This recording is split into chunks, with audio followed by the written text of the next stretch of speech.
great to have amongst us, for as long as he can stay, the President of the African Development Bank. President Adesina, great to have you here. Thank you very much for joining us. Let's give him a round of applause. And President Adesina, having been, of course, a Minister of Agriculture in Nigeria for a while, he is pushing the agriculture agenda quite a lot across the continent. And that conversation is happening everywhere. And it will be interesting to hear his thoughts before we get started. I'd also like to introduce you to the rest of my panel. I also have the Vice President, Regional Development, Integration, and Business Delivery at the AFDB, Mr. Khaled Sharif. Great to have you. And I have a real trailblazer. I looked her up and I was blown away by her CV. Ada Osakwe. She has a background in finance, she has a background in business, and she's now a farmer. I'm really excited to have her on the panel. She's going to, in many ways, answer questions that we need answered. I think what we'd like to achieve in this session is to have practical steps. When they say that you're going to get involved in agribusiness, what does it actually mean? And she's going to share her thoughts with us. Ladies and gentlemen, I'd like us to settle down as quickly as possible. I'll give you about 14 seconds to do that. We need to start this session really quickly. So if you're looking for a place to sit, there are very many places to sit. Because this is an important discussion, I'd like to settle us in as quickly as possible. And now that we are almost settled in, I'd like to invite you, Mr. President, to come and just make some remarks, set the agenda for us, and get us started. Again, that strategic view, that high five, big view, we'd like to hear it again. So that, let's give him a round of applause as he comes up.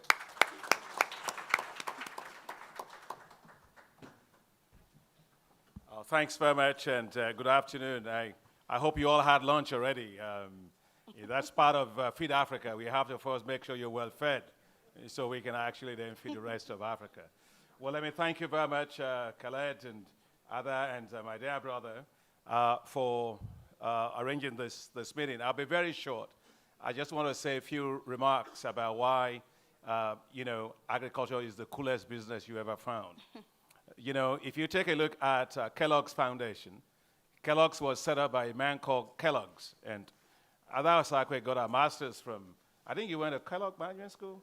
Right, MBA in Kellogg Management School. But you will not have been able to go there if Kellogg wasn't selling corn. How many of you eat breakfast with, you like to have breakfast cereal? Let me just see. Yeah, cornflakes. Everybody eats cornflakes, right? Well, cornflakes is basically just extruded maize. Somebody just extruded the maize, added a little bit of sugar, and a little bit of some vitamins to it, and then you have cornflakes. And then he became a billionaire just selling you cornflakes. It tells you that agriculture is a money-making business. I think people always pass gold by. They see gold, they think gold is dirt. Let me tell you why agriculture should be given a lot of attention. First and foremost is the fact that if you look at the amount that Africa is spending just importing food, makes no sense. $35 billion a year. If we do nothing, that will rise to $110 billion a year by 2025. Now, I know people like oil and gas, but I don't know how many of you drink oil. I don't know how many of you also smoke gas, but certainly everybody eats food. And so agriculture is the thing that we should be doing. Africa should be producing food, should be a global player in food and agriculture. Africa has no business importing food, as far as I'm concerned. And the reason is because 65% of all the land to feed the world by 2050 is in Africa. So what Africa does with agriculture today will determine the future of food in 2050. Secondly, I want to say about agriculture is the size of the food and agribusiness itself. That business will rise to $1 trillion by 2030. $1 trillion. And so if you're looking at a sector where you're going to invest in and make a lot of money, that is the sector where you will have $1 trillion being there. And the third thing I want to say about agriculture as a lucrative business is, one of our speakers, Aliko Dangote was supposed to be here, but I think it's got a little bit of some challenges with his aircraft or things like that. But I wanted to say something about it if he was here. When I was Minister of Agriculture, Ada Osakwe was one of my senior advisors in fact, she was my senior advisor for investments in agribusiness. I remember one day, Aliko Dangote, who is Africa's richest man, walked into my office. He banged the door. Said, Minister, I was Minister of Agriculture. And he and I used to disagree a lot because he was our largest importer of food. And I wanted him to be our largest producer of food. And he came in, he said, well, Minister, I've changed my mind. I said, well, what are we going to disagree about again? He said, I changed my mind to being a local producer. I said, what does that mean? He said, I've decided to put in $300 million into agriculture in Nigeria for rice production and rice processing. I said, hallelujah, great. I went home, told my wife, this is my best day as Minister of Agriculture in Nigeria. We started working, Martin Fregene and others that are here, to help him. 3 months after, he came to me and said, Minister, I changed my mind. I said, why? What have I done wrong? He said, I changed my mind because your business model is the right model, the right policies. I've changed my mind from $300 million to $1 billion. Now, if the richest black man in the world is betting on agriculture, doesn't that tell you that that's the sector to go? So you can't really talk about agriculture as a lucrative business. That's the way to go. Mm-hmm. The last thing I want to say about this is that I have said it before that young people are going to be the future of agriculture in Africa. And they must see agriculture as cool, as a business.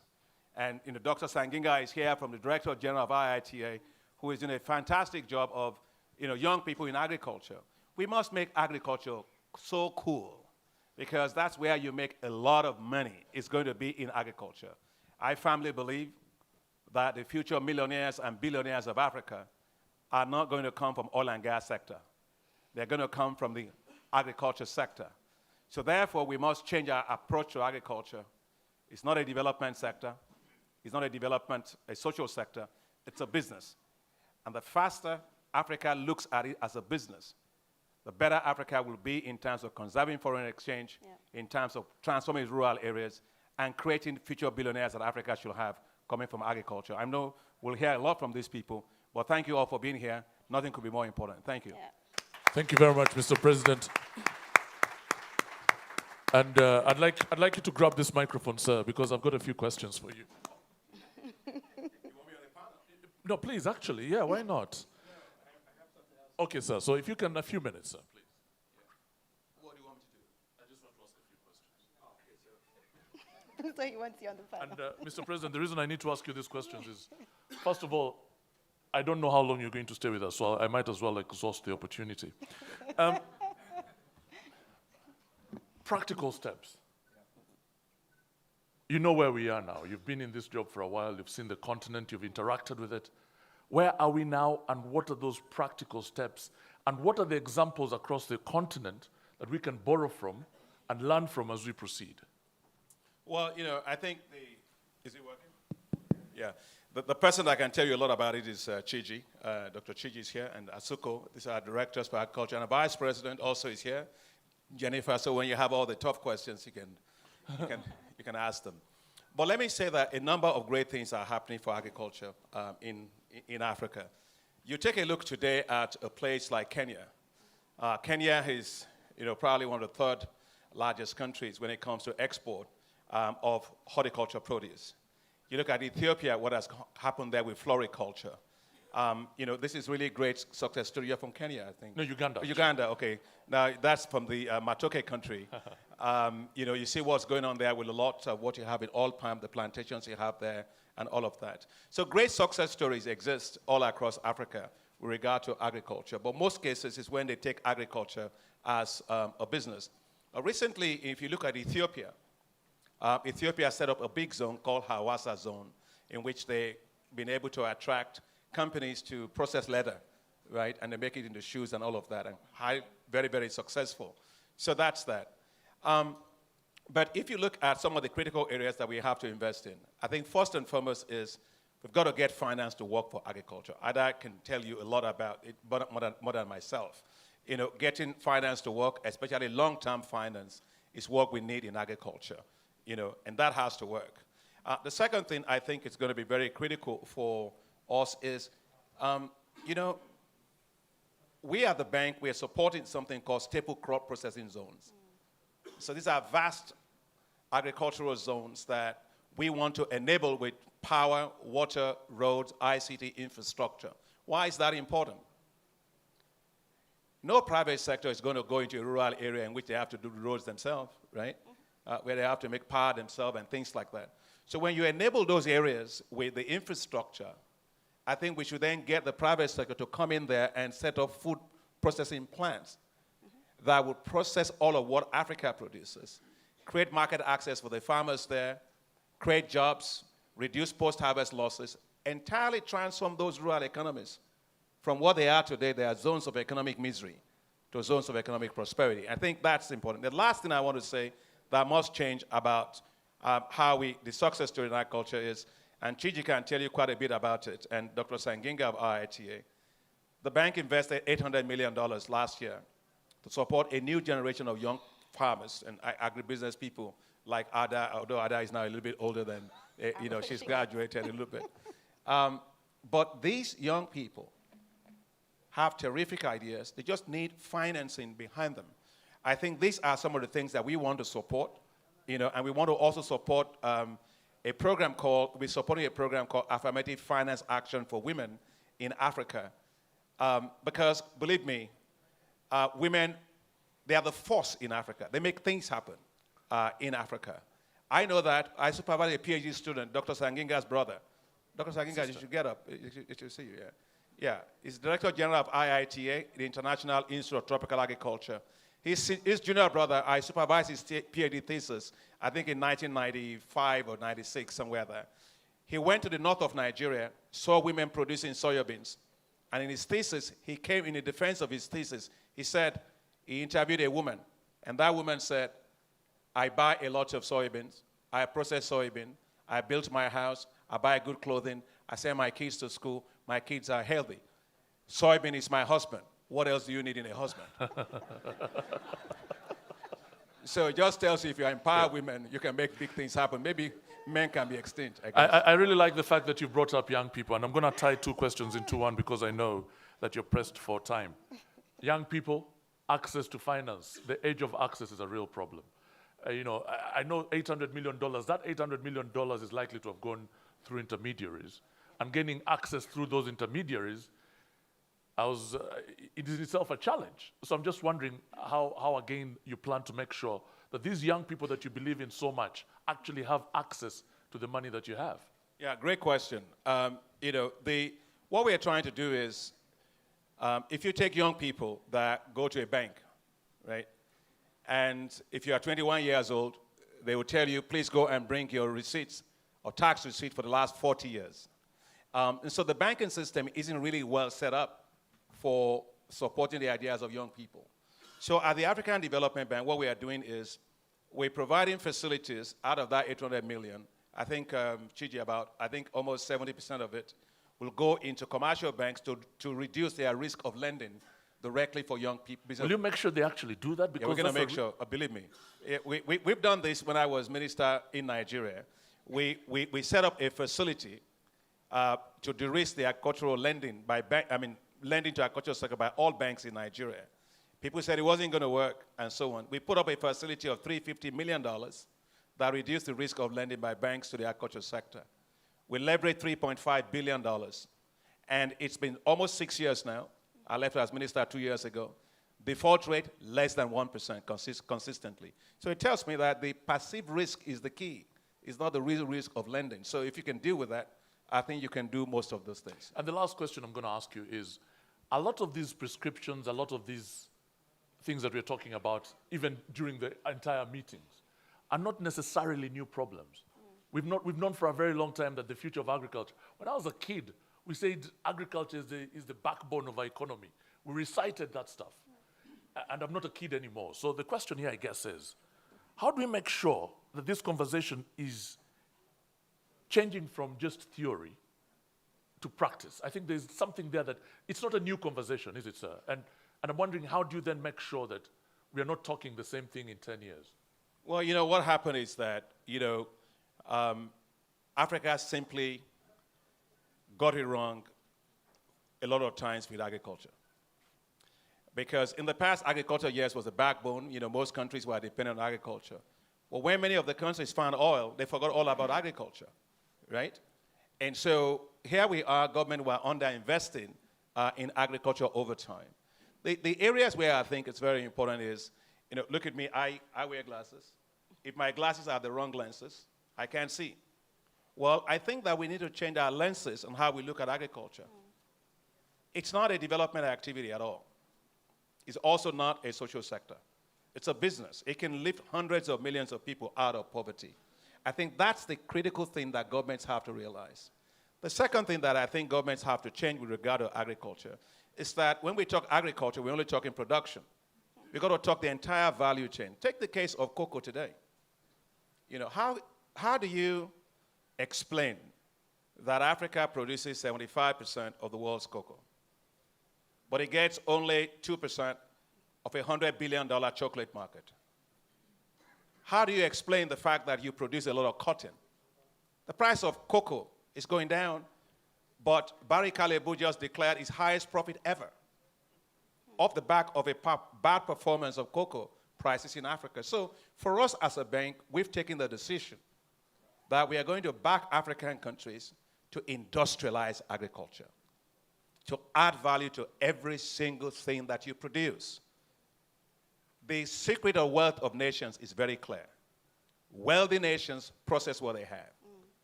Poor nations sell raw materials. And they are always subject to all those global volatilities. So we as a bank, we're going to put in $24 billion over the next 10 years into agriculture with Jennifer and our teams and so on.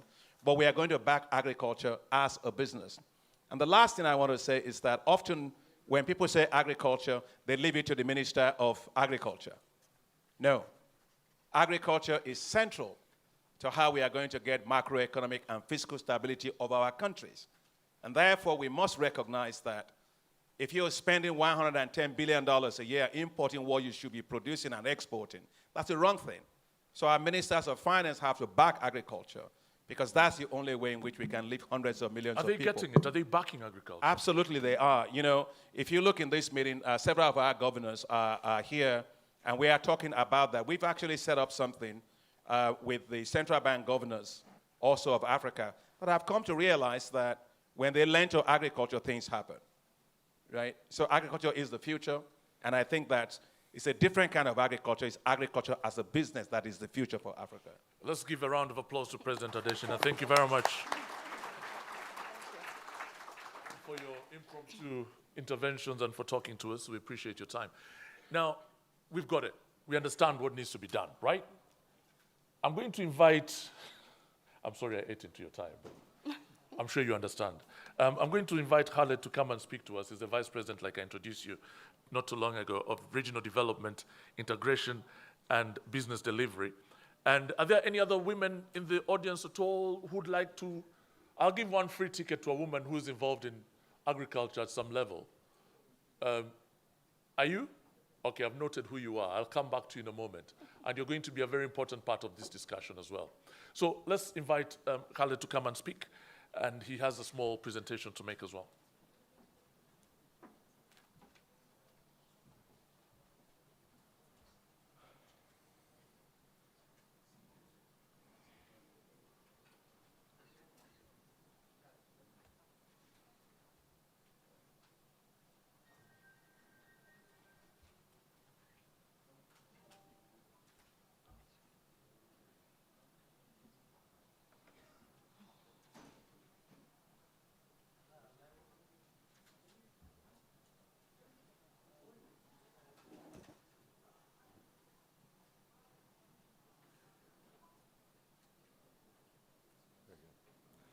All right, thank you, everyone. It's very good to be here. And I wanted also to follow up on President Adesina's discussion. I think President Adesina really laid the stage for, I think, a very fruitful discussion on agriculture. And our discussion today is really about transforming African agriculture into a lucrative business. And let me just kind of mirror the president's message, a very important message, that agricultural production and agribusiness are projected to triple by 2030. And it stands today, agricultural production is at about $300 million, and by 2030, agricultural production and agribusiness is going to be a $1 trillion business on the continent. Sub-Saharan Africa, for example, has a share of agricultural production and agribusiness that's about 45% of its GDP. But the other thread that goes with this is about 65, we've seen an increase of about 65% in Africa's FDI growth between basically 2011 to 2014, and it continues to grow. And that growth is definitely in agribusiness, and agribusiness is becoming hot. It's becoming a very lucrative business, and there are many reasons as to why. The one main reason as to why is 2/3 of the world's uncultivated arable land is in Africa. Remember, it's a finite stock. So as the world population grows, the world is going to have to find that uncultivated arable land to be able to feed itself. That uncultivated arable land, as I said, 2/3 of it, 2/3 of the world's uncultivated arable land is in Africa. So as world economies grow, as their populations grow, China, India more specifically, and it's wonderful to be here, that 2/3 of the world's uncultivated arable land becomes extremely important for food security. But Africa has basically 2/3 of the world's uncultivated arable land, but yet it imports about $35 billion a year in foodstuffs from all over the world. So how can these two things coexist? 2/3 of the world's uncultivated arable land and $35 billion in annual food imports. This is the imbalance that basically we're trying to rectify. And 60% of Africans are involved in agriculture. So 6 of every 10 people basically make agriculture their living. It is this reality that basically requires us to start thinking about how we can close the agricultural competitiveness gap.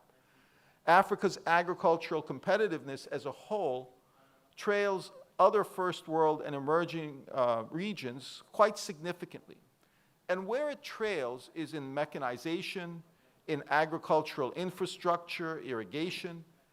It trails significantly in economies of scale. So basically, when you look at farming, the most profitable farming is large-scale farming, and it is those economies of scale that we have not done well with in Africa. But we've actually had experiences, we've actually seen how economies of scale can work, and there are little examples here and there of how the private sector has made a huge difference in making both profit and developing agribusiness, but also in a scale that basically makes it very efficient and very productive. And they've done so through technological adoption, using the right seeds, using the right growing techniques.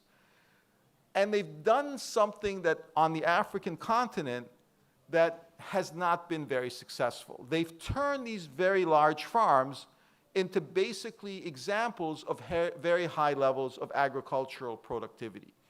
And so where Africa tends to lag in a consistent way is agricultural productivity. But as I said, there are examples of where we're beginning to see economies of scale, and we're beginning to see examples of how productivity on a particular plot of land can be as high as it is in very advanced countries where agriculture is basically very mechanized. But also, our second key challenge that President Adesina alluded to is Africa's agricultural exports remain very focused on non-processed primary goods, while its share of world agricultural trade remains high. So we're basically exporting basic commodities. And we're also importing $35 billion worth of food. But there's that dichotomy again where we're importing heavily, we're exporting, but we're exporting non-processed commodities. And cocoa is a prime example. So if we take the Ivory Coast, the president alluded to this as well, the Ivory Coast makes up about 42% of annual cocoa production for the world as a whole, with Ghana at about 19% and Cameroon at about 5%. West Africa alone accounts for about 66% of the total production of cocoa, yet they manufacture virtually nothing. So we export the cocoa, but we don't make the chocolate. In fact, in the Ivory Coast, there's only one chocolate factory of note. And so this is the consistent pattern. We export the cotton, but we don't make the textiles. We export the cocoa, but we don't make the chocolate. So in the value chain, agriculture is suffering from the reality that Africa is not taking advantage of the value chain, and there are many examples of this. But if we basically just focus on cocoa, the Ivory Coast could, in combination with Ghana, in combination with Cameroon, effectively be a huge cocoa trade bloc. And it can influence the price, the world price of cocoa, very much the same way that OPEC affects the world price for oil. But so far, we've not been able to see a continent which controls about 70% of the world's supply of cocoa being able to influence basically the price, the world price of cocoa. They're not price makers, they're price takers. And the problem with being a price taker is exactly what we saw this last year. Cocoa prices dropped by as much as 30% over the past year, and yes, they're beginning to recover, but the fact that cocoa prices took such a dip created a very difficult reality for the countries of West Africa. The only way we can deal with these kinds of price shocks, economies like in West Africa that are dependent on basically exporting raw cocoa, is we need to find a way of managing when this happens. But first, why did prices drop so significantly? One primary reason for the crash of cocoa prices over the past year was the result of a bumper crop that followed this year and last. So there was excess supply. But most of the countries in West Africa do not have the ability to store that excess supply. They basically don't have warehousing. They basically don't have the ability to hold cocoa when there is excess supply in the market. If they try and hold it, basically the cocoa will just spoil. So they basically export the bumper crop, and what ends up happening is that behavior in and of itself is basically causing markets, commodity markets, when they see that a bumper crop is coming, to short cocoa prices. And when they short cocoa, basically prices dip even more. And that's what we saw in this particular case. So warehousing and storage facilities can easily remedy the problem. By having warehousing, by having the ability to store cocoa when there is excess supply, you can control the level of supply and basically start influencing prices. So what happened to the Ivory Coast when prices of cocoa dropped by 30%? They lost $1.2 billion in revenue just from that price dip alone. And if you've been following the news, you can see the ramifications that this has had for the Ivory Coast's political economy. So if we can give the ability to store cocoa through warehousing, through storage facilities, the ability to store cocoa, the ability to curb exports when prices effectively drop, if we can limit supply, we can maintain world cocoa prices to the advantage of cocoa producers. But President Adesina alluded to something else. So when the prices of cocoa dropped by 30%, what happened to the profit of the world's largest chocolate producers that are not on the African continent? This was the highest level in which these companies profited, because they basically profited given that margin. Their basically costs dropped by 30%, the cost of basically buying the cocoa, and as the president said, $120 billion in profit. None of which the African continent, none of which West Africa, who exported the cocoa, none of that profit was seen by anyone across the West African belt. So finally, if we can invest in agricultural growth poles, Africa needs to focus its attention on multi-year public-private investments aimed at accelerating agricultural production, promoting agricultural exports, promoting agricultural industrialization, and promoting the infrastructure, the growth poles that'll make agriculture viable across the continent. We need to manufacture our commodities. We need the feeder roads to get those commodities distributed across the continent. We need to become self-sufficient as a continent, and we need to begin to feed the world, as we are capable of doing. So if we're able to do this with 2/3 of the world's uncultivated arable land in Africa available, if we can start looking at things like land leasing to create viable business opportunities for large-scale agriculture, if we could do this, if we can untap this capacity, Africa could be a completely different continent. We have to unleash that untapped capacity, because it is simply unacceptable for Africa to be importing $35 billion in food annually when 2/3 of the world's uncultivated arable land is basically sitting there idle. So you have 2/3 of the world's uncultivated arable land sitting there idle, and at the same time, you have hunger and famine on the continent. How does this square?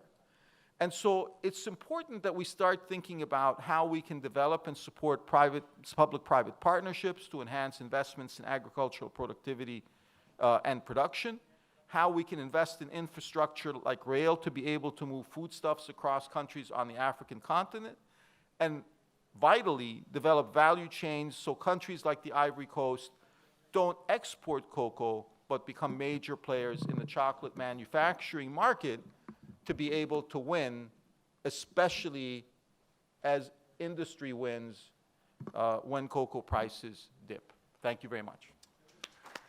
Let's give him a round of applause. A round of applause, ladies and gentlemen. And you know, as you sit down, I really have to spit this question out because it's irritating me. And I've been sitting on it for the last few minutes as you presented. Why on earth is Ivory Coast, Ghana, and all those countries still producing cocoa? They should stop. If they're not getting anything out of it, why are they still doing it? Should they be thinking like that? Should they be thinking about changing direction? And I'm not asking, what do you think? It just doesn't make sense to me to produce something for someone else to benefit from it. That just doesn't add up. Well, again, this is primarily what we're seeing is this is Dutch disease, but this is kind of, when you look at cocoa, you're kind of looking at cocoa is to the Ivory Coast what oil is to, say, Angola. And so there really is no other way than to just basically keep selling the raw cocoa and selling and reselling the raw cocoa until you can make an advancement and get into the value chain. How long does that take? What's this value chain thing? Where is it? How do you get into the value chain? Because at this point, it just does not make sense. Where is this? Artie, where is Artie? Artie and I were having a conversation earlier on, and I need to bring you in here. Maybe people just don't like chocolate. You were saying earlier on that maybe Ghanaians and Ivory Coast, who are they producing for? That was your point. Yeah. In the interest of being provocative and keeping the conversation going, I mean, I have tasted Ghanaian chocolate. It's heat-proof, it's sun-proof, and it's not the best chocolate, right? And you can buy it on the side of the streets in Accra and all of that. But really, is chocolate the best thing for the Ghanaian diet in the first place? Right? But then the bigger point, though, Yes. is production for who? Yeah. I mean, ultimately, the best chocolate in the world is called Swiss or Belgian, although I haven't seen cocoa pods in the hills of Switzerland and other places. But, chocolate is consumed by people in the West. And again, in the interest of being provocative, should Ghana and Cote d'Ivoire be worried about what the West wants to eat? Yeah, and I think to get this conversation started, you're the business person here, Ada. You're the one that has degrees in business, in finance, and in all these things. Help me make sense of something like that.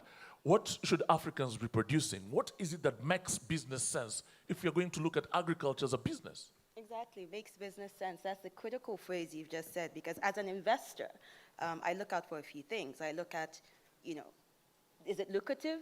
Does it make money? Does it make business sense? And I think about African agriculture, and to me, it ticks all those boxes. It does, because how can you be spending, like everyone said today, over $30 billion annually importing food that can actually grow on our own soils? So it's an import substitution play right there. So you say to yourself, why can't I just go into this area that has this potential to make me money? But I let's think also for me, face it. Yeah, so I think for me, and many people who know me, I'm big on processing. All this talk on productivity increases, whatever, I'm huge on processing. Okay, I make that believe distinction for me. I'm agricultural processing is the linchpin of that value chain that you can't really get your head around. Because without that processing aspect, you cannot do anything with production. All our grant money, all development money can keep trying to help the smallholder farmers increase productivity, but if you don't have someone buying it and processing it in the big way, you can't do anything. Processing in the middle, again, is what focuses on creating the products that go to the market. So for me, I look at, and I'm very passionate about the packaged foods industry. It's a $3 trillion industry globally. 3 trillion. It's more than the $1 trillion that Dr. Adesina said Africa will get to in agribusiness and then by 2030. Okay. Packaged foods, it's $3 trillion. So that's your companies like Nestle, Tyson Foods, Conagra. They're using agricultural products to make the breakfast cereals. They're using agricultural products to make the chocolate. So Okay, now why I need you is to it guide that, me. I need yeah. you to guide me. Now talk to me like I'm a poor, okay, actually, I'm a poor guy, so talk to me directly. Tell me what I need to do to get into agriculture, and please be very practical in the things you say. It's very simple. Because I don't want you to talk to me about value chains and things like that's Yeah. complex language. Yes. Come and talk to me that, Alan, this is what you need to do, and this is how much land you need for you to start making money off your agriculture.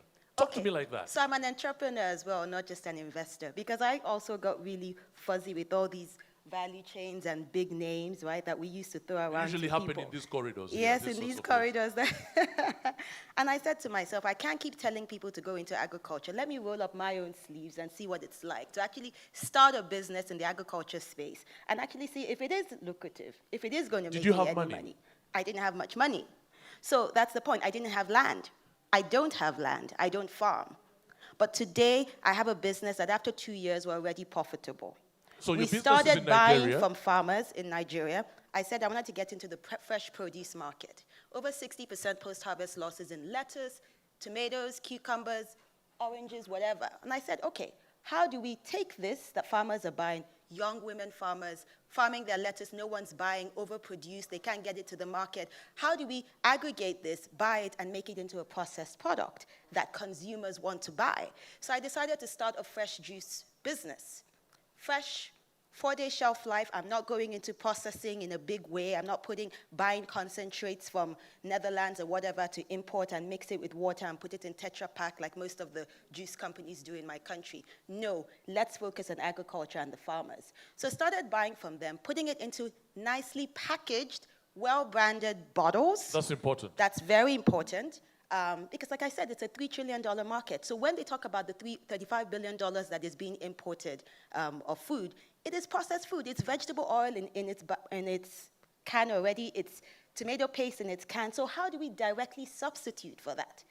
It's growing at 4.5% CAGR annually, that sector. So started that business. We not only started doing the juices, after a year, we started opening up cafes, a farm-to-table menu, where people come in, they see that everything they're buying is fresh, it's directly from a farmer. So we're creating cafes that people come into Nigeria and they say, this is like a Starbucks. That stuff requires money, Ada. It requires money. I'm telling you, but the business is reinvesting in itself in 2 years. So I did this intentionally and very deliberately to show young people, to show people that this is agriculture. Let's remove that thing in our minds that agriculture is tough or agriculture is only for drudgery or whatever. Yes, it needs money. And now after 2 years of demonstrating that something can come out of it, I'm going to go big time. People are coming to me today to say, can I franchise? Can we invest in you? So just how long has the business been running? 2 years, 2 years and How 5 months. much is it worth at the moment? I don't know. We'll Okay, talk well, about the valuation later.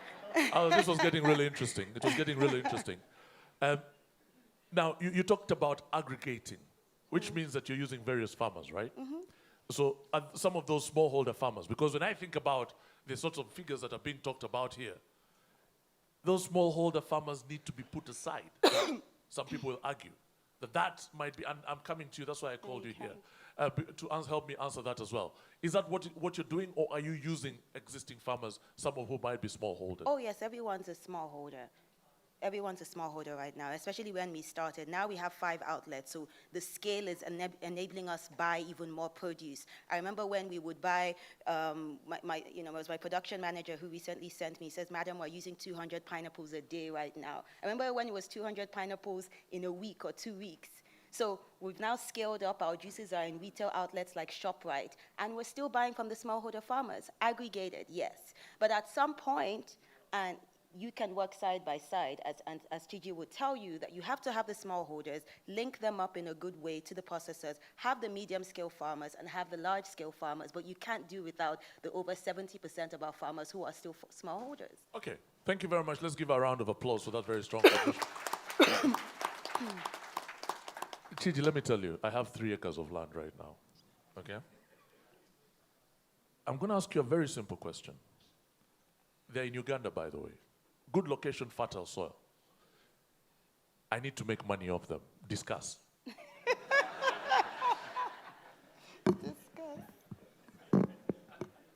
Okay.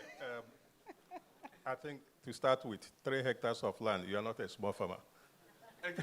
Yes, you are not a small farmer.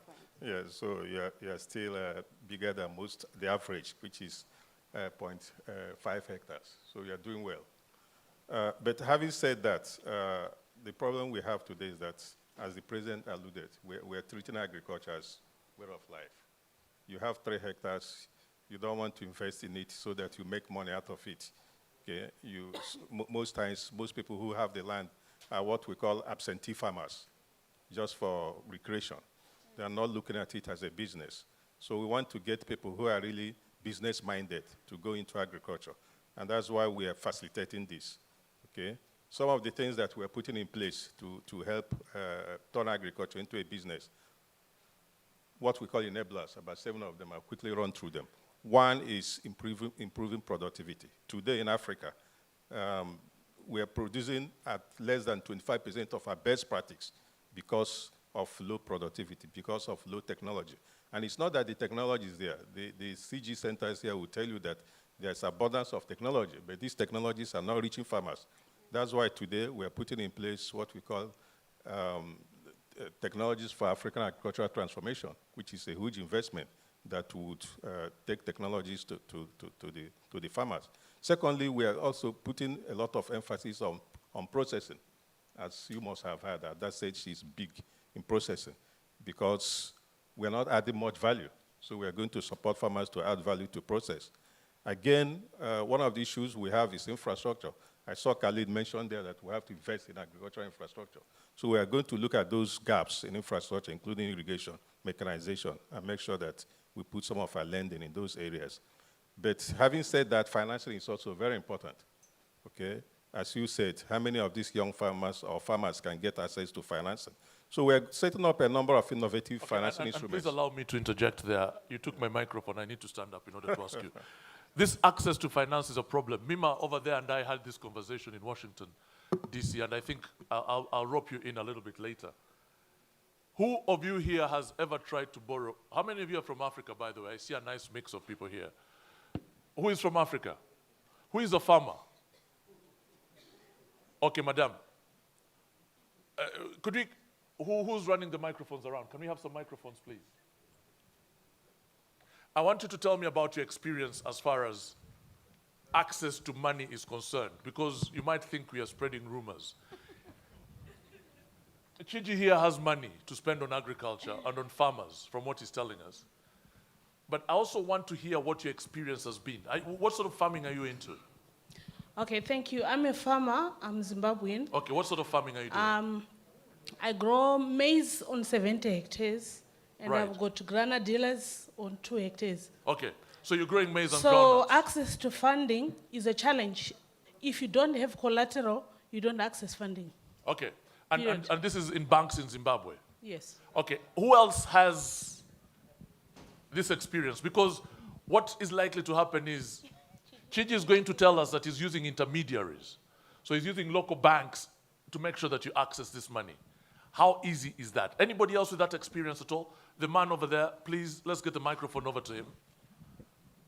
The gentleman over there. Let's get the microphones over fast, please, to save time. And I hope you're really going to talk about access to finance. Yeah, Yes. my name is Temitope Aroge from Nigeria. I'm a young man in agriculture. I've had experiences with agricultural access to credit, where you approach the bank and the bank will ask you to bring your father's grandfather's head, and every other thing to secure loans. And usually, when you go out and obviously I don't have a house and usually it's about fixed asset, that is a house. And So thank you very much. That's all I needed to hear from you, actually. Thank you. Because you're raising a point that is consistent. Zimbabwe, Nigeria, I can tell you Uganda, it's going to be even worse. Access to finance is a real problem, Chiji. So you have money. You're using local intermediaries. The president said that the money exists. How do you make sure that the money is actually going to people who are trying to make a business out of this agriculture? Just like the president said, today the size of agricultural lending by commercial banks is about 5% of their total portfolio, because they perceive agriculture as very risky. Okay, so it's these risk elements that we're trying to address by trying to de-risk the value chain, try to de-risk the financing sector, try to commercial banks to see agriculture as not as risky as it is. Okay. And what has happened in Nigeria, the example that the president quoted, okay, you try to guarantee their loss and give them the comfort to lend from their own balance sheet. And if there's any loss, then we will take care of that. And they have seen that they're able to lend and there is no risk as such. And that's what's gonna happen everywhere. And there will be an interest drawback, which will also reduce the interest rate for the small farmers. Okay, okay. And I And, think and the that is going to focus- be the practice across the continent.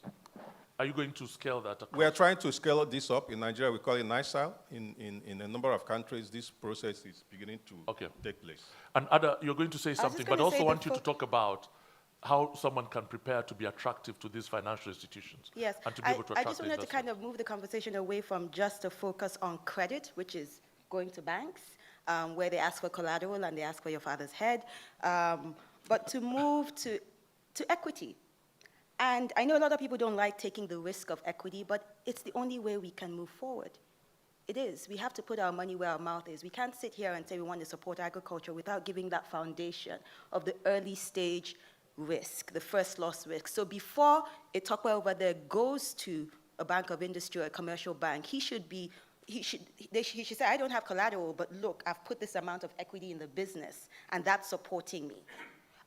So I think we have moved and jumped over to the bigger sized banks or private equity firms who do minimum of $50 million. What's happening to the young people who need $50,000 equivalent to just open up an aquaculture farm somewhere? So we need to start looking and thinking very differently about trying to support these young farmers across, whoever, agribusiness processors across the continent with that first equity piece that really makes sense to support the business, to get them attractive, to go to banks to lend to them. All right, thank you very much. Now, Chiji, let me come back to you. You have about two more points to make on your 7-point program. True, you had about 3 more points. He has about 2 more to make before we move on. Do you want to finish? Yeah, okay, we're going to set up a platform we call Agribusiness Platform. What this tends to do is to bring business and government to speak to each other. For business to ask government, what type of incentives are you going to give us to invest?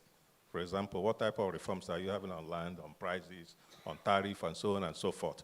And then for government to ask business, how many jobs are you going to create?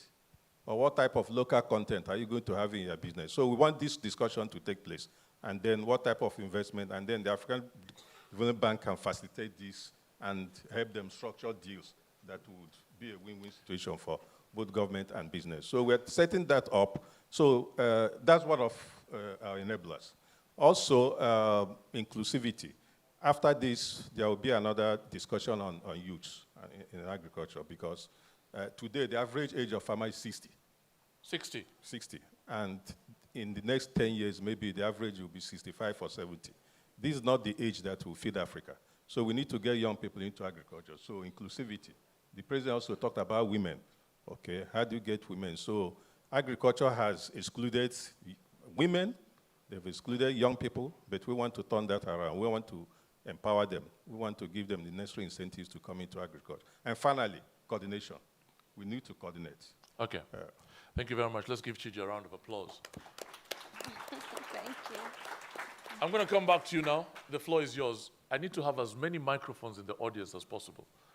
Could you just help me with that, please? We have very little time left. The lady at the back, you're a farmer. The lady at the very end. Yeah, please stand up, madam, if you may. Yeah, that lady. Could you please stand up so we can see you and they can see you to give you a microphone? Yes. Could we get a microphone to her, please? Are there no? Thank you, Wallace. No. I won't come back there, Wallace.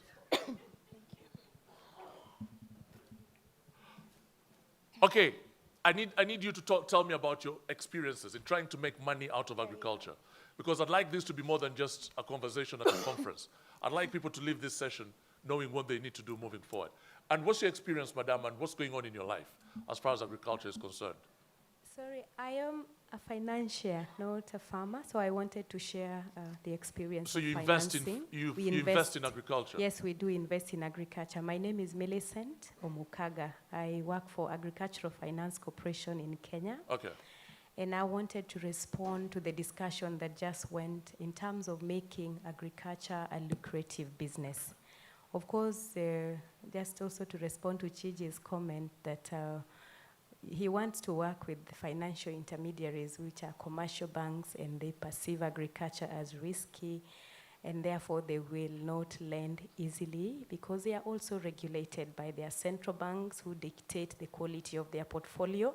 So we can encourage you to work with development finance institutions. Is this you pitching for some money from Chiji? No, just that one.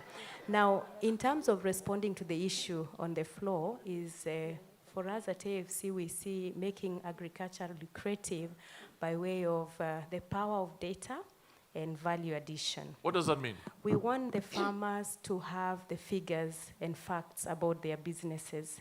If it's a tea farmer, we would like them to know how much acreage they are on, how many tea bushes should be optimal in 1 acre, and how much of the tea should they expect, or how much kilograms out of 1 tea bush. That way they are able to make decision as to how much of their farming will be profitable. Without data, they will keep on just farming as a hobby.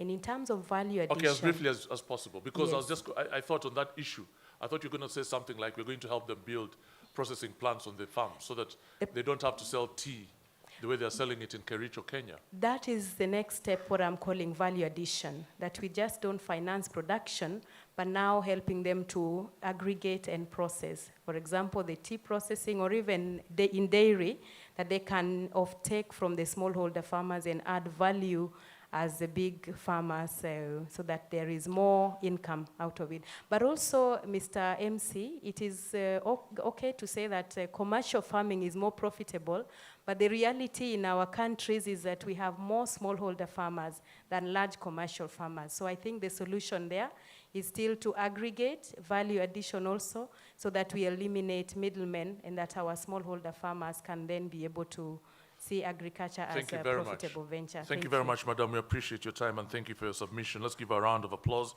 I'd like to hear some more from the audience. Anybody sitting on a hot question?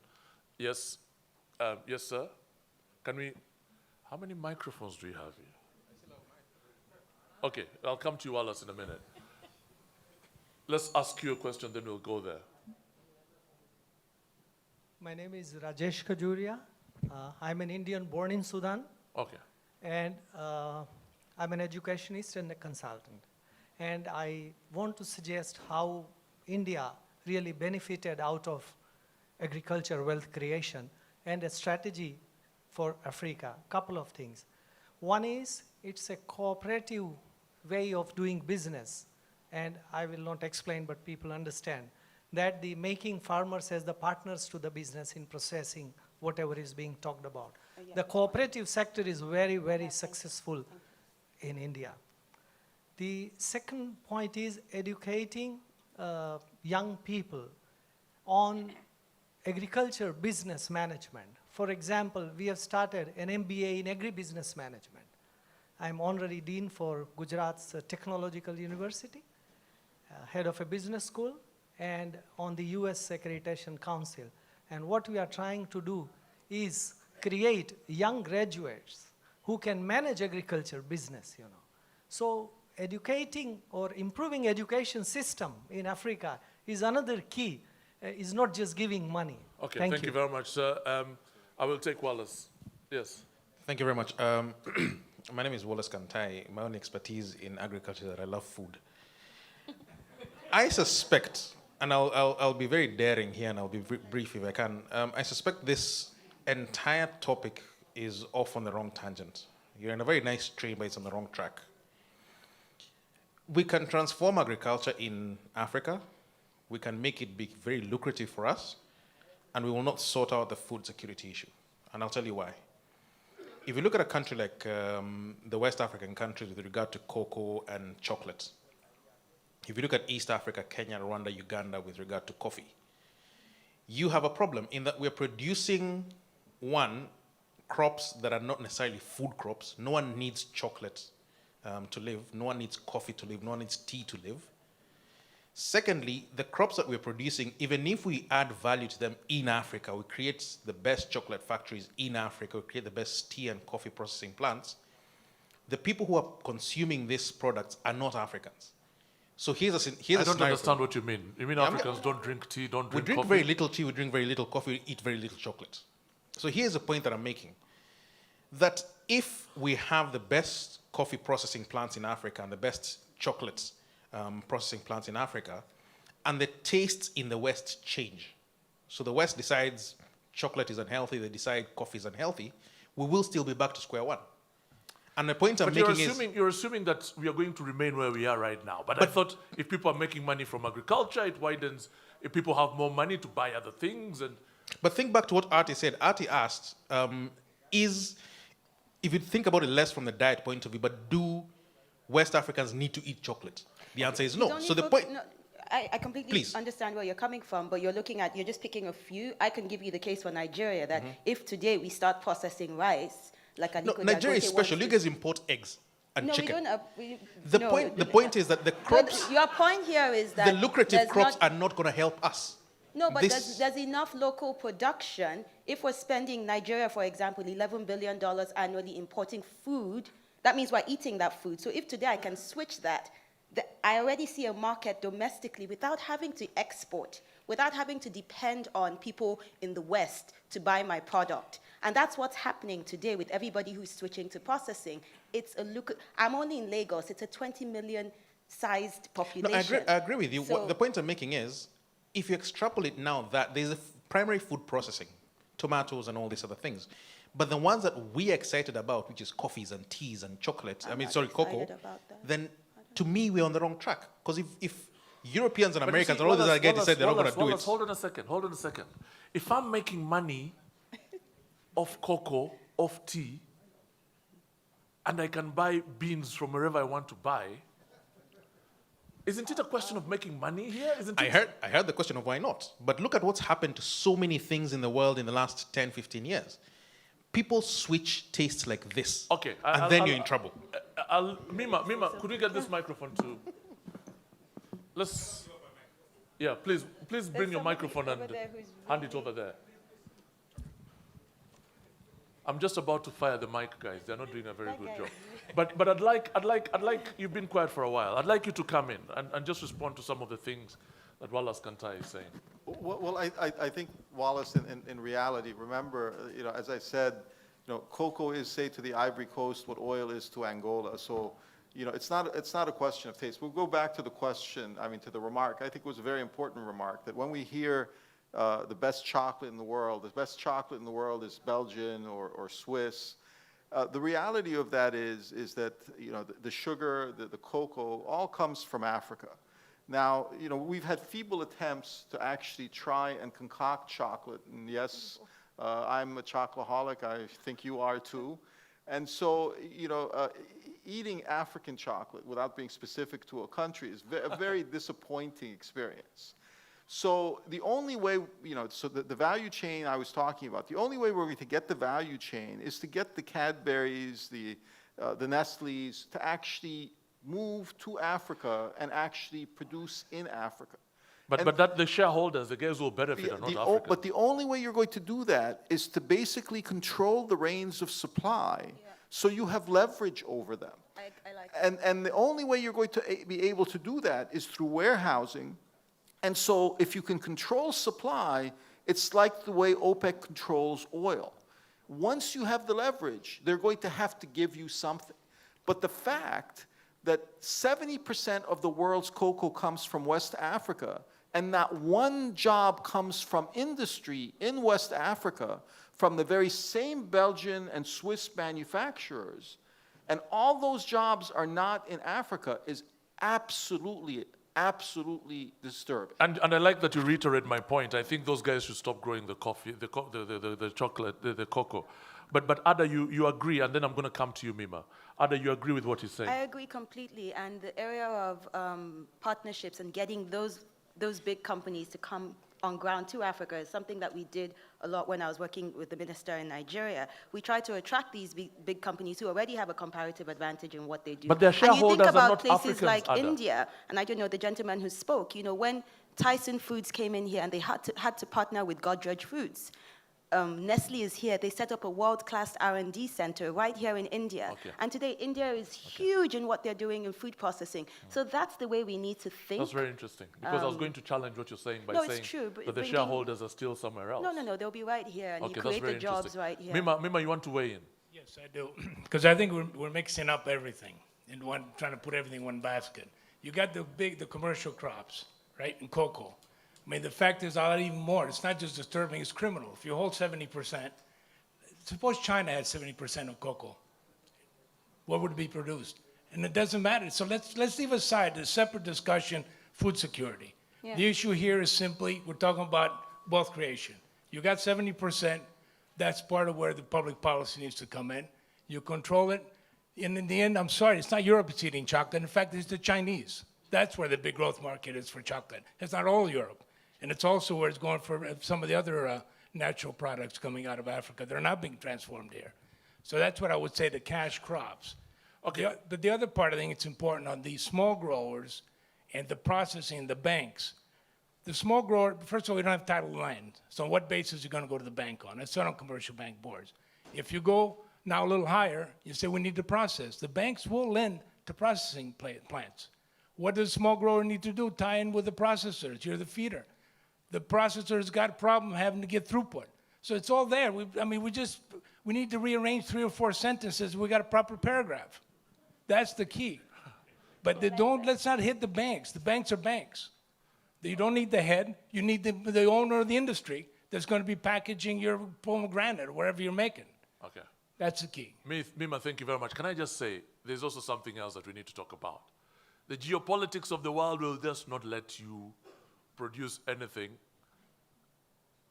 You can talk the whole day here, but as long as the world is still organized the way it is right now, there's no way we are going to produce good chocolate on the continent. Isn't that true as well? And is there a geopolitical element here that needs to be tackled? I need someone to respond to that. It can be from the panel if you want to, or someone from somewhere else.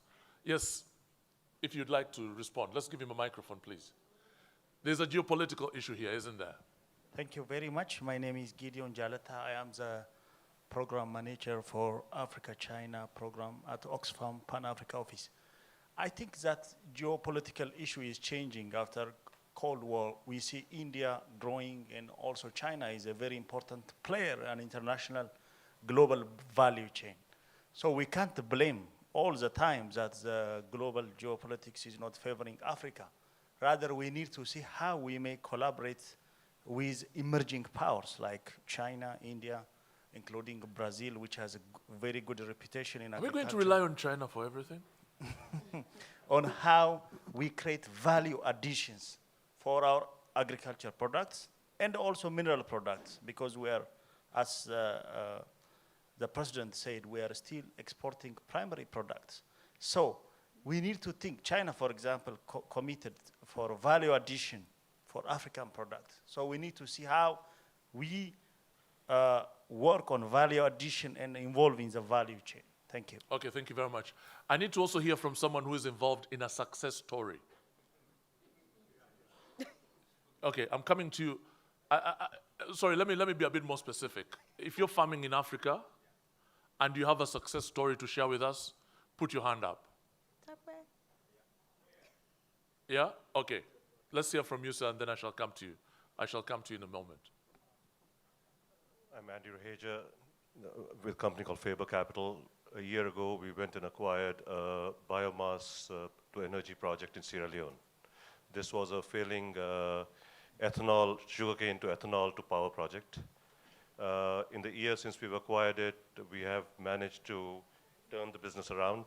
We have planted fresh biomass, and we are harvesting wild biomass and exporting power to the grid from January this year.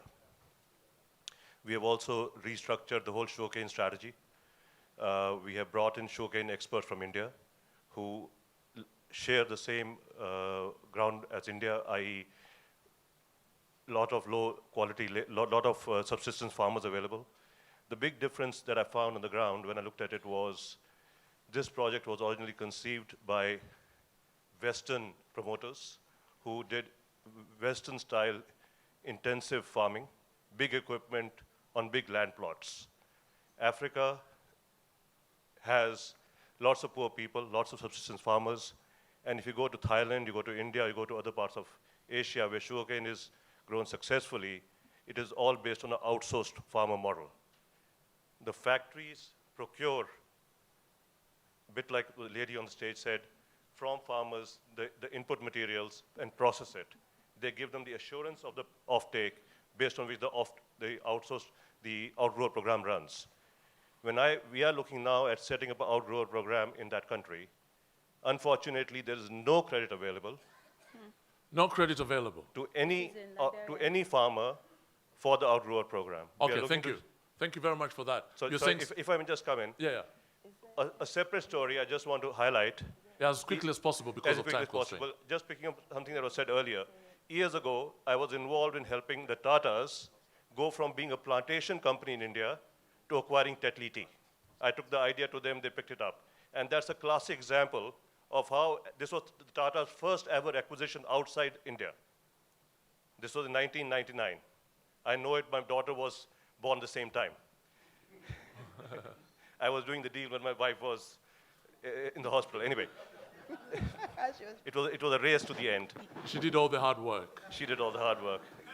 But the point I was trying to make is that one acquisition helped the Tatas jump the value chain from being of 5 cents out of the $1 that a tea bag costs, to now capturing the full dollar.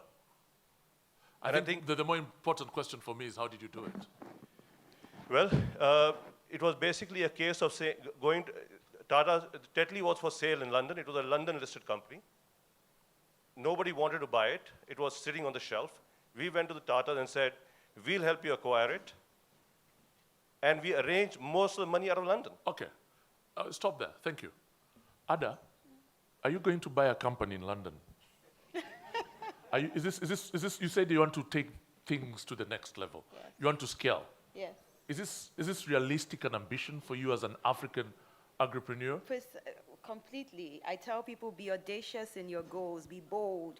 I want my company to be Pan-African. We're already looking at places and talking to people in Nairobi, in Abidjan.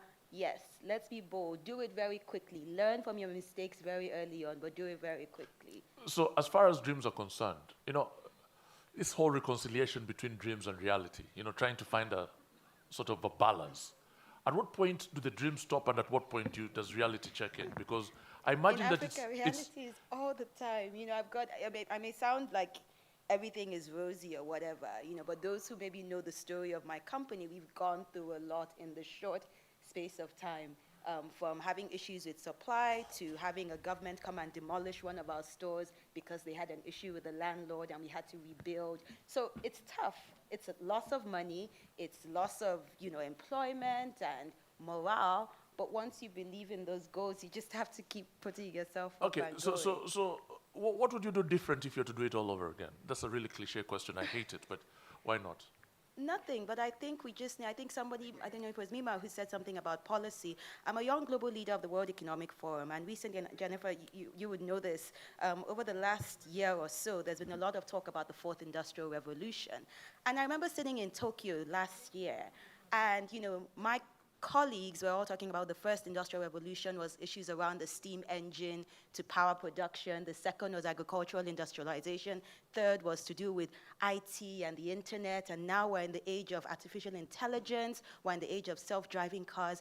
And I remember just looking at my friends from Africa, and I said, we're still in the second industrial revolution, we haven't even gotten that right. And no one should say anything to me about leapfrogging. But is that bad? Is that wrong? No, it is. If the world because is I see the world trying ahead, to eat organic food and it's still very but expensive. That's fine. But the point is that today, and we're not talking about some of the elephants in the room here, to do with policy. If a government isn't deliberate on processing, or if a government isn't deliberate on giving me power to run my business, or that power, or that processing plan, the infrastructure you talked about. So if we go back to how do we make it lucrative, let's just choose. Let's be deliberate and say this is where we're going to focus. Okay. Get those paragraphs together. And for me, that focus is on processing. Yes, sir, you put your hand up a few times. I'm going to come to you in a moment, but let me hear from this gentleman first. My name is Sunil Parekh. We had a factory producing mineral water in Nigeria called Swan Water way back in 1981. And there was a beautiful piece of land next to it which was very fertile. And so we diversified into that to grow 2,000 hectares of maize and groundnut in that area. We got money from the banks for agriculture at that time. The problem was there was a financial crisis and the interest rate went up to almost 40% per year. 40? 40. 40% interest? Yes, per year. And if you were in a merchant bank, they used to charge us 70% per year. It was a killer experience forget about agriculture, it was even for manufacturing, it was a crisis. Under these circumstances, we had two problems. One was servicing the loan, and the second bigger problem that we had, that when we had an area of 2,000 hectares, we lost almost 40%, 35 to 40% of the produce across the borders of the farm, and it was impossible to monitor it. As a result, so people are stealing? Yes, so you've got to share with the neighborhood. No, I agree with you. It's just for a question of a little price, So we felt that, we were very ill-equipped to manage this whole thing, and we had made a wrong decision. But there was a chief farmer who was like a big chief in the village, and he came and said that, instead of doing this, why don't we look at a different model? And it is this model that I want to share to you, that we actually parceled the entire piece of land and gave it to all the individual farmers from whom we had acquired this land for the purpose of farming. They did the inputs, they kept the outputs, and we became the first choice of crops for buying. So sometimes the land grab and this whole big land situation might not necessarily be the answer. Is that what And you're saying? this worked beautifully. So you asked for a success example. And you works. don't even own land. No, you don't own land. Okay, let's hear from you, sir. Let's give him a round of applause as we hear from him. Yeah, the gentleman on your right, sir. There. No. There, behind. Behind you.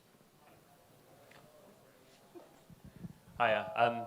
My name's Jack Aldane. I'm the editor of Development Finance magazine. I wanted to sort of echo a fragment of the question that we heard from a previous person in the audience, which was to do with the development finance institutions. I just wanted to understand how those institutions can help not only stave off dependency on China, as you say. There are many development finance institutions, particularly in Europe, that are very keen to work in Africa and are looking to scale up those investments.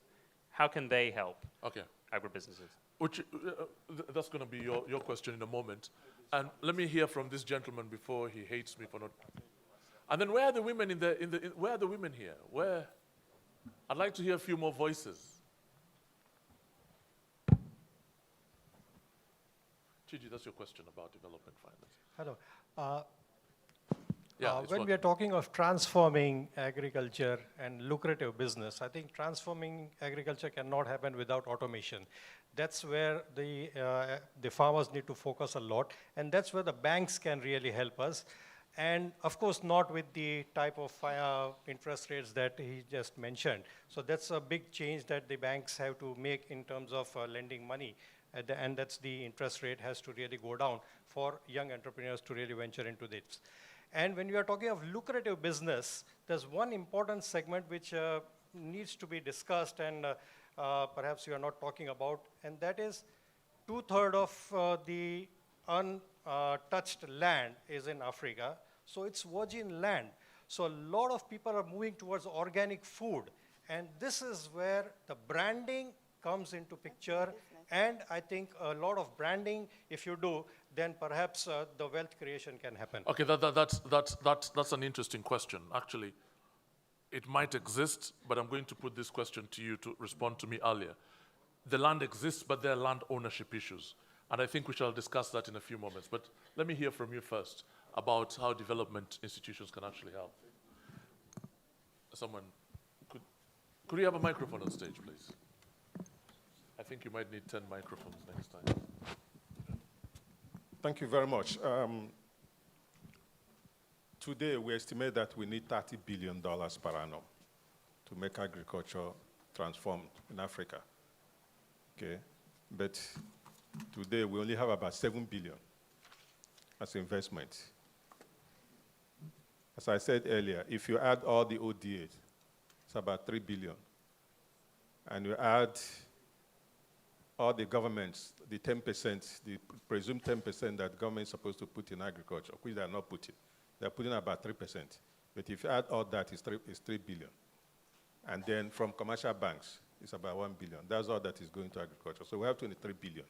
So our role is to catalyze the additional finance that is needed from the private sector. And by doing that, we also put in our own resources. African Development Bank, for example, prior to 2015, we are putting just 600 million in agriculture per annum. Today, we intend to put $2.4 billion per annum in agriculture, and we expect our partners, the other DFIs, also to do so.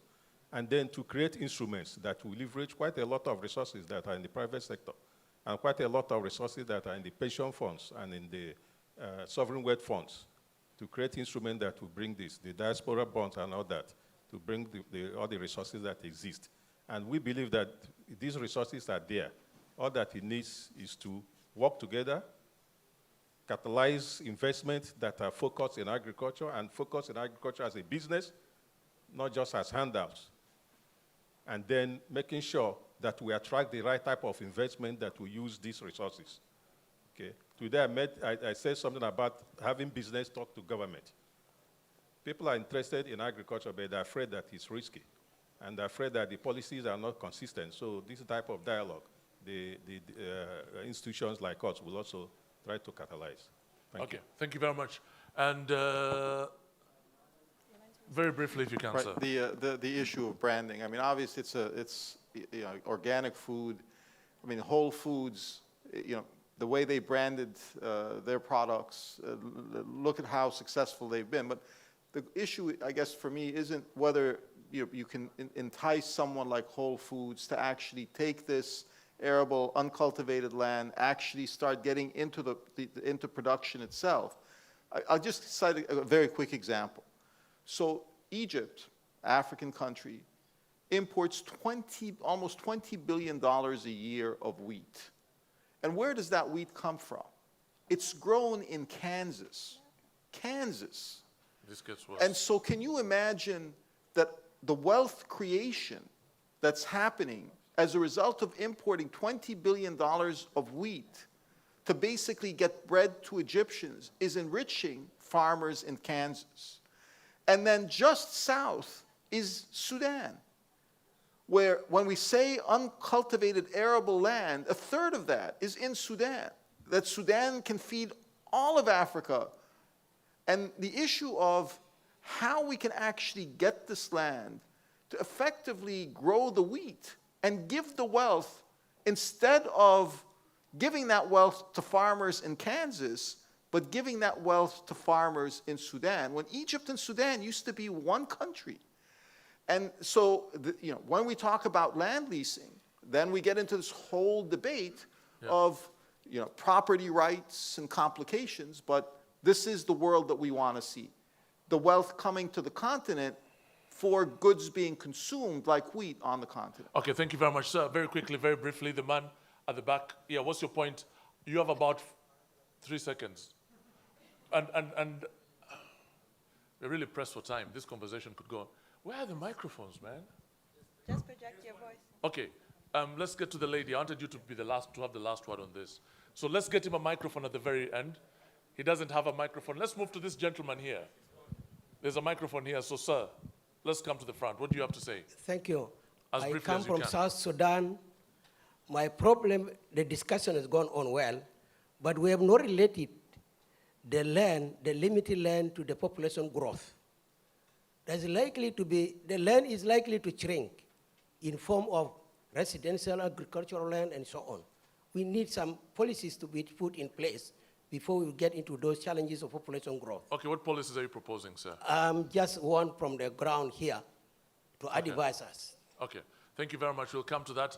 Do you have a microphone at the back? Just come forward. The man at the back.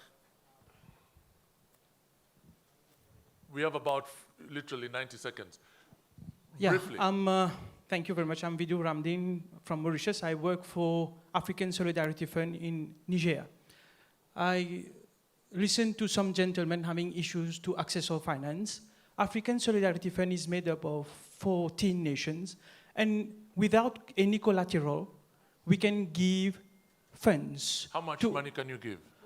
Just to tell you, the high fives, the president spoke about that, agriculture, rearing or whatsoever animals, we are in that. Just to tell you. Okay, hold on. How much money do you have? 50 billion CFA, callable capital. What's that in alternative currencies? Approximately around 288 million euros. Approximately, I have to convert. Fine. So you don't want collateral. What do you want? We work with banks. And you see, this is the thing that keeps coming back. We work with banks. Exactly. Which means that you work with local banks. Up to 80% we can guarantee. It is us, the institution. So fine. So you can guarantee up to 80% of that money. Yeah. I told you about my 3 acres. I want money for my 3 acres. What do I need to do? You just need to come to us. We make your business plan. I don't know where you are. I want to deal with... www.fondssolidarityafricain.org. You'll get all the information. Okay. You just send me one note, I'll come to you. Okay, good. Will you literally... I'm only 3 acres of land. No, but, it's okay. But fine. So let's talk about this, the organizations in those... How do you work with the subsidiaries? How do you work with the banks? We work with all the central banks. All the nations has a fee to pay to us, which they do annually. But we are only working with 14 nations. So, I honestly don't know anybody in any central bank. So it makes it even much more difficult. So which sorts of banks are we talking about? I come from Uganda. I have 3 acres of land in Uganda. I want to make money off it. You have money. How do I make that happen? Unfortunately, Uganda is not a member. That's really not my point. Unfortunately. But there is Côte d'Ivoire, there is Gabon, there is lots of that. That is really not my point. You can give the country whichever name you want. But I want it to happen. How do I make it happen from being a farmer to accessing the money that you have? The thing is that we have 6 different products. One of that is guarantee of funds, that I said. If you want to have access to finance, you want to have a loan with a bank, we give guarantee to the bank. And fortunately, if they believe in your project, we guarantee up to 80%, you get your loan. Okay, so the bank has to Simple as that. Okay, simple as this. The bank has to believe in my project for you to put the money down. And we prepare your project. We help you to prepare your project. Okay, let's give him a round of applause. Thank you. We need to finish now. We need to finish now. Please, final comment. Okay, I'm not going to talk about the finance. Everybody has talked about their finance, but I'm very worried about this talk about the uncultivated arable land. Because let's be real, most of this arable land is under forests, it's under, it's conserved land. So why aren't we talking more about the productivity? Why can't we use the existing land that we have more effectively? And I think that's where the conversation needs to go. But that's an old conversation. No, but it's exactly where the conversation needs to go, because we're always talking about going into new land without effectively using the resources that we have. So that's a conversation that we cannot leave behind, and we need to start seeing how we can work on the ecosystem to make sure that these farmers who are rational, I mean, if these people are getting paid what they're supposed to be paid, they will invest, they will increase the productivity of the existing land. Let's look at the example of the Ethiopia Coffee Board. Now the farmers are in control, they're getting more of what is coming to them for coffee. So voila, they're investing in this. Okay, listen, we can stick around and finish this conversation informally, but at the moment, I do need to end now. Thank you very much.